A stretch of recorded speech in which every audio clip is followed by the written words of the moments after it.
I'm Maria Menounos, and you're tuned in to AfterBuzz TV, the ESPN of TV talk. Now, let the buzz begin.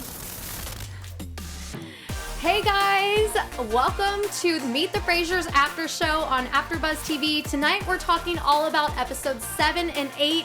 I'm your host, Ashley Fultz. I'm a lover of all things E-entertainment television, and I'm here with my lovely co-host, Carla Contreras. Hi. She is a lover of all things medium. I feel like this girl knows everything about mediums, and it's kind of fantastic. Let's get right to it because we have 2 episodes to cover tonight. Down, yeah. I know. What were your overall thoughts of episode 7? Let's start there. These are hands down my favorite episodes of the whole season. I feel like if we would have gotten this in the beginning, I would have been a lover from the start. I feel like it took a while to get to the depth of everybody, but I feel like we're starting to see who everyone really is, and it's amazing. I loved this episode, I feel like. I felt like they were so authentic in everything they were talking about. So let's get right into our first topic. We saw Angela and Rod, those are Matt's parents, move back into their house in Cranston, Rhode Island. We had seen before that they had mold problems in the house and they were moving back in. And then tonight we found out they were 7 minutes away from where Matt lives. And I was a little bit taken aback by that because I was like, does he really want Angela living 7 minutes from him? I don't think so. What did you think about that? I mean, I doubt he really does, but I feel like at this point he doesn't have much of a choice. And I think he was actually kind in helping them decorate it. Yeah. He wasn't his usual sarcastic self. That's I feel like he was true. definitely toned down. So I feel like he does love his parents. I mean, I feel like we knew that, but he's so hard on them sometimes. But yeah, it was sweet. I thought everyone was really calm about it. I feel like just the only weird part was the ghost activity that she thinks that Maria thinks the sister, happens in the house. I was like, oh my God. I felt really bad about her. She said she couldn't sleep in the house. She said that she always felt so weird Sleep because paralysis. Matt and Angela both have the ability to basically speak to the dead, and she doesn't. And she has always been scared of ghosts. So how do you live in a family where you're scared of ghosts and they're talking to ghosts, basically? I don't know how that works. Yeah, me neither. I feel like I would be super creeped out if, like, let's say, 2 out of the 4 members in my family were able to speak to ghosts. I would never feel like we were in the room alone, you know? I know. That's kind of creepy. The same thing. And you know what else stood out to me? When Matt was saying he was going to help with furniture for their new house, they wanted to get some new furniture. And his dad said he didn't want it to be too feminine and go too much of like what his mom liked. And Matt was like, well, I like that too. And I was like, oh, like, I hope that didn't hurt his feelings when his dad said that, because I feel like they're getting so much closer. I feel like he has to be aware that he's feminine.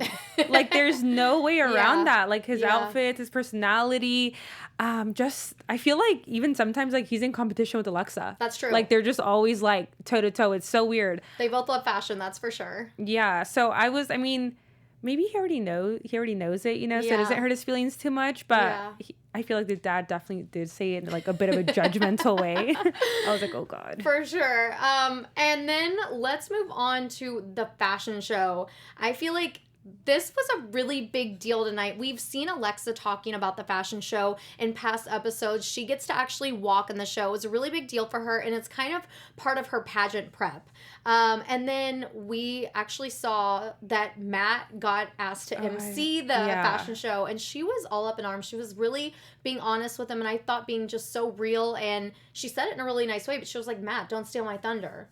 Yeah, definitely. What did you think about that whole situation? I think it was nice to see them not see eye to eye on everything for once. That's true. Because I feel like this whole time we're watching a show about this couple, and they're so similar. Yeah. To where you think, like, is this real? You know, are they being themselves? But I feel like when she was like, you know, let me shine, you're so much like. And she was really sweet about it. She was. She was nicer than I would have been. Yeah. She was like, I know you don't mean to do that. It kind of just happens like by nature. Right. I was like, what do you mean he doesn't mean to do that? She was nice about it. And I like that he definitely just, I feel like, did his job, didn't do too much. I feel like if anyone was kind of like crossing the line, was like the moms, you know? Totally. I was like, you can't be yelling that much on like a private fashion show. I know. It was no more than like 30, 40 people. I know. And there was a lot of people there. I was so embarrassed because of the moms. I was not embarrassed for Matt. Luckily, he really reeled it in. He let Alexa shine. It was really her night. And I thought it was great how he introduced her, and he was really kind of bragging about her as the MC of the show. But then the parents sitting front row. I don't know if you've ever been to a fashion show before. No. But I've never seen anyone do that at a fashion show. I've been to many, and I was like, this is not the etiquette. Is it not? I was going to ask you that. I was like, is this the etiquette for fashion shows? I don't know. But I mean, even like when they were getting the reactions of people around them, everyone was just kind of like, what are these people doing? You know? I was like, are the producers and the cameramen shooting people looking off like this just randomly? Or are they all sort of uncomfortable that the parents are screaming right now? And then she said Alexa was the fruit of her loins, which I was like, no, we're not going there. She always like makes it awkward and uncomfortable and talks about sexual things. No, thank you. Maybe next time, just don't give them the front row. That's true. Give them something else. I love it. Before we move on to the next topic, I really want to thank you guys for tuning in. We're so grateful to have you and for making us the ESPN of TV talk. Make sure to like, comment, subscribe. We love chatting with you and hearing from you and seeing what you think of the show as well. And if you're listening through audio, make sure to subscribe our audio channel too. We love having a podcast and we love doing what we're doing and talking about Meet the Frasers. It's such a cool show. We love mediums. So we were so grateful to have Matt on, and now we're going to continue breaking down the rest of the episodes of the season. So stick with us throughout that. And then moving on to another topic in the 7th episode, it was all about Father's Day and Matt's dad. And we've seen them really build a relationship over the season because it seems like they were not close before shooting all this, you know?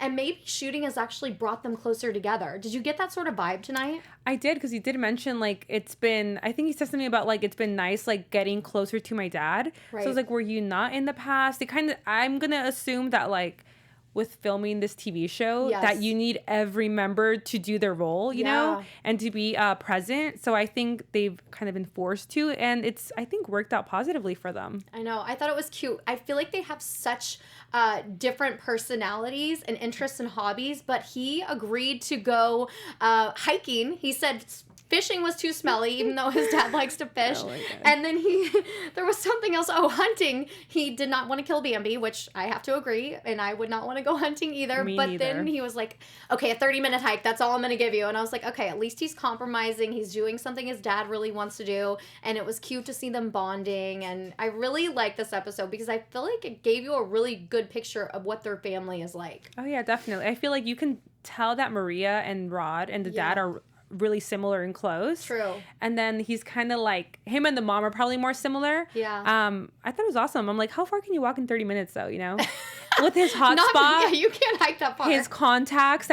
What did he need the contacts for? It was like contacts just in case, like a bear or something. I don't know. I don't know. He had his hat with a net. He brought an extra shirt to be fashionable. You knew he had to dress for the occasion, though. That's his favorite thing to do in life. I'm like, his dad must just be like dying inside. He's so funny. I know. He so cracks me up. I love this episode. We have a special segment, and we'll do that now before we go on to episode 8, and then we'll do news later on in this after show. Awesome. So we have a day in the life of a psychic medium. So in the process of watching this show, I feel like we've learned a lot about like so much mediums. So for this week's episode, I actually found the author of The Light Between Us, Laura Lynn Jackson. She's a psychic medium. So I don't know if this is like public knowledge, but psychics and mediums are like two totally different types of readings. I've recently heard this. Yes, I was informing everyone because I was so in awe. So when you're a psychic, you can so you basically read people according to their sitters, which in history have been called your guardian angels. Right. You have many throughout your lifetime, and that's what psychics pick up on. So they're able to tell you like past, present, future of your life. Interesting. While a medium reads people that have passed on. Okay. Yeah. So like grandma, grandpa, or anyone that you've lost, like a loved one. So in this book, she kind of explains how she reads people. And for her, it's like being in a theater. It's like seeing a widescreen TV. And according to what square they pop up on, it's whether it's from her psychic abilities or her medium abilities. Really? Yeah. So for her medium abilities, it's on the right-hand side of the screen, and for her psychic ones, it's on the left side. And she basically just sees like symbols, and whether it's like on the upper corner or like lower corner, she's able to kind of tell you what is coming in. But just off the fact alone that there's a difference between psychic and mediums. I'm like, I don't know if everyone knows this, but I think this is awesome. No, I feel like most people don't know that. And especially you're saying this woman has both abilities? Both. That's insane. I've never heard of that either. So Tyler Henry, which I feel like is the one that everyone knows, has the same as well. Oh. Matt last week told us that he is just a medium. Right. He isn't really able to tell you your future unless, let's say, like in your case, your grandpa was like, oh, you're going to have a little girl. A baby girl, yeah. But he himself isn't able to pick up on... and predict that sort of thing. Exactly. Okay. So I thought that was really cool. And That's I think this is interesting. just like a different way of how people connect to their side. Like imagine just sitting there and it's like watching a movie. Yeah. So I thought that was super cool. I love that. Yeah. Thank you for doing all that research for us. It's so fun to learn about this stuff. So now we're going to go on to episode 8. I have to say, this is my favorite episode by far. Yes. It was so good. It's all about the proposal and ring shopping. What did you think about this episode? Well, I love that he wants to like spoil her with this ring. He's like, I want the best ring there is. Like, I want you to be able to see this from a mile away. Right. I love that. Do most men know what kind of ring their partner wants or no? You know, I think that you do want to get other people involved usually because a lot of guys do not know. And I remember when I got married or engaged and I would like pick things out in magazines and I would tell them all the time, I'm like, I need a vintage ring. I need a, I would drop hints here and there. So I feel like, but guys still, it's like, is he going to know what a vintage ring looks like if he goes to the store? I feel like he's going to be like, what? So they do tend to ask moms or best friends or sisters or whatever else. And we saw him doing that tonight. But I first wanted to mention him talking about proposing and wanting to get married to his mom, Angela, and she was not happy about it. Yeah, I feel like her reaction wasn't super negative, but it definitely was not supportive. Like, right? I feel like I've seen worse. I was shocked, though, because they are so close on the show, and I feel like she's known this is coming, right? I mean, she had to have known. Yeah. And then she just did not seem happy about it. She kept saying he was too young. And you felt some sort of jealousy. It was kind of like my boyfriends back in high school where I always felt like their moms never liked me because, I don't know, they didn't want their little baby, like, being taken away by another woman. Didn't you kind of get that vibe? Oh, yeah, absolutely. I think she's just super protective. Like, she literally ran into me with my parents. My parents, no matter who I date, no one's good enough. Really? You know? Yes, oh my it's God. the worst. I'm like, they're amazing. Love them. Yeah, but that must be so hard. Yeah, it's not a fun position to be in. So I totally felt for him. Like, he was upset about it. You want your parents to completely approve. The dad was super cool about it. He said, congratulations. I thought that was so amazing. When he said he wanted to tell his dad first, I thought that was a great move. And his dad seemed so supportive and sweet, and it seemed like a real man-to-man kind of moment, which we don't see a lot of with Matt and his dad. But yeah, he was super excited, and then he was crushed, and he later took Angela to lunch and really laid it all out on the line for her. But before that, he went ring shopping with Alexa's mom and sister, which like I was saying, I feel like that's a genius thing to do. Oh yeah, for sure. I love seeing them. Can we talk about the big elephant in the room, though? He was shopping for a $65,000 ring, and he said he was going to pull the trigger. What did you think of that? Were you shocked, or were you like, oh, okay, this is cool? I thought it was amazing. I mean, the ring that it seemed like they chose, I mean, we don't know for certain, that was a rock. Yes. Oh my God. You could not miss it. I thought it was amazing. I just liked the certainty that he had in the whole situation, because I feel like this whole season he's kind of been like, oh, like, hold your horses, like, I'm not there yet. And now he's like, I'm doing it. Full force. Yeah. Yeah. I have to say, too, we had him on our show. We did. 2 weeks ago, I think it was. And he was telling us he was not getting engaged. She was too young. Know. And he was not ready. And he was only 27 and she was only whatever, I can't remember what he said. 21 or something like that. Yeah, it was young. And we were like, oh, okay. We were kind of bummed because all season she's been talking about getting married. And then I'm like, now I'm on the edge of my seat to see what happens next week. We see him supposedly buy a ring in this episode. Does he actually end up proposing? Is it gonna happen? Is she gonna say yes? Like, what's going on? In the interview we did, he kind of mentioned how he doesn't want to stop her pageant dreams. Yeah. And it is a thing. You do have to be single. Right. So I can, and then in the runway episode, she says, like, now when he did that actually really sweet gesture of getting that professional runway coach. Yes, yeah. Oh, I love that. I did too. She mentioned, like, now that I'm here, really putting, like, all my effort into winning this pageant, like, you know, as much as I want to get married, it's not the necessary step to take right now. Right. So her hesitation is what I'm assuming reeled the whole proposal in and why he gave us the answer he gave us 2 weeks ago. Interesting. Oh my gosh. But we'll have to wait and see because apparently it's next episode. I know. I feel like it's all going to unfold. They're actually going to Florida, which was another big part of this episode. They were talking all about, you know, he wants to do this big proposal in Florida. He wants it to be so romantic. He wants the whole family to go down there. And that's his spot. They've talked about it before on how they go down there and really relax. And that's their getaway. And he has a condo there. And then he was trying to convince her to come because she did not want to go. You look pale. Like, all these things. I'm like, I don't know if you should be saying that. Right? When you're, like, about to propose to this woman you want to be your wife, and you're like, you have to go. You need down on. You're pale. You're this. Yeah, it was so funny. And he finally convinced her, which I thought was so crazy. I like that she was offended. Like, for some reason, I thought it was so comical. Like, I know so many people that, like, are kind of, like, being annoying to their partner when they're, like, about to propose, you know? Yeah. It's like, you're about to get proposed to, and she's here annoyed because she thinks he's being selfish. So true. She was mad at him. Yeah, for trying to sidetrack her from her, like, discipline that she's been having. She's like, how selfish that, like, you don't take my pageant dreams into consideration. Like, you want me to go be a freaking sloth, you know? Yeah. So she's up here getting mad. He has a $65,000 ring. So crazy. It was so crazy. I just love this episode so much. Let's get to our news portion of the segment because we do have something exciting to sort of announce with Matt tonight. Carla, you have our news. Yeah, so I didn't know this, but it's definitely a thing. He does giveaways, reading giveaways on social media. So if you want to enter to win, all you have to do is post a picture of you with some Matt Fraser involved. Hashtag free reading giveaway. Hashtag Meet The Frasers. Tag him and tag the show, and you're entered to win, which I feel like we need to post our own. I know. We need to see if we can get a reading. This is the funniest thing. I actually saw this the other day on Instagram. I think he does it every week to get people to tune in and get really involved into the episodes of Meet the Frasers.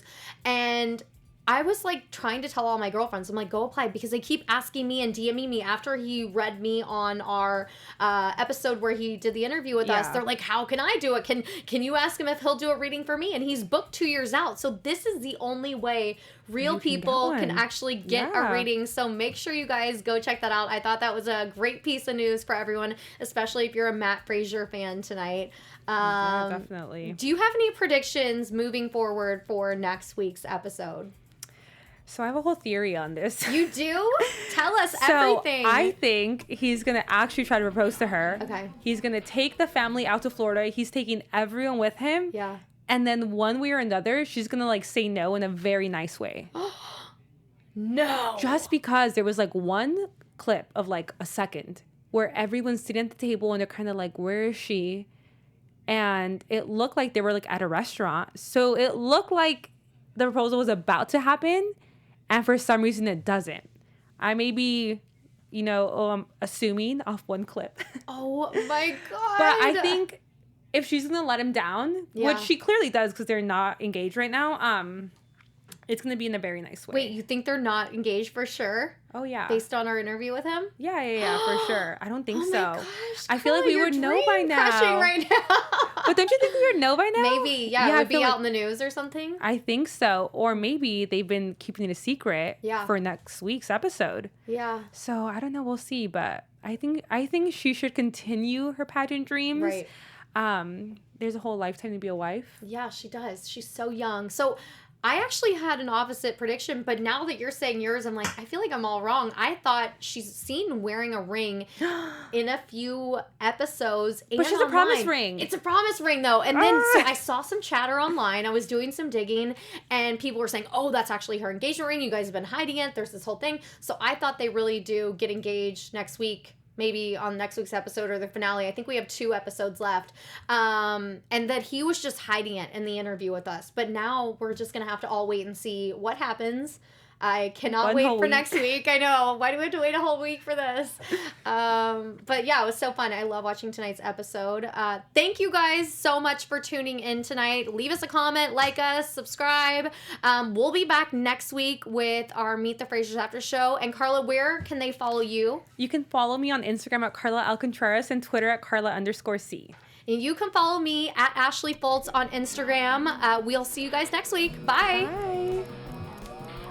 Our founder, Keven Undergaro, and me, Maria Menounos, would like to thank you for tuning in to AfterBuzz TV. Remember, we're not just the first, we're the biggest in the world, and we're the only destination for all your favorite TV shows. Whatever you crave, we've got it. So go to AfterBuzzTV.com and check out our lineup.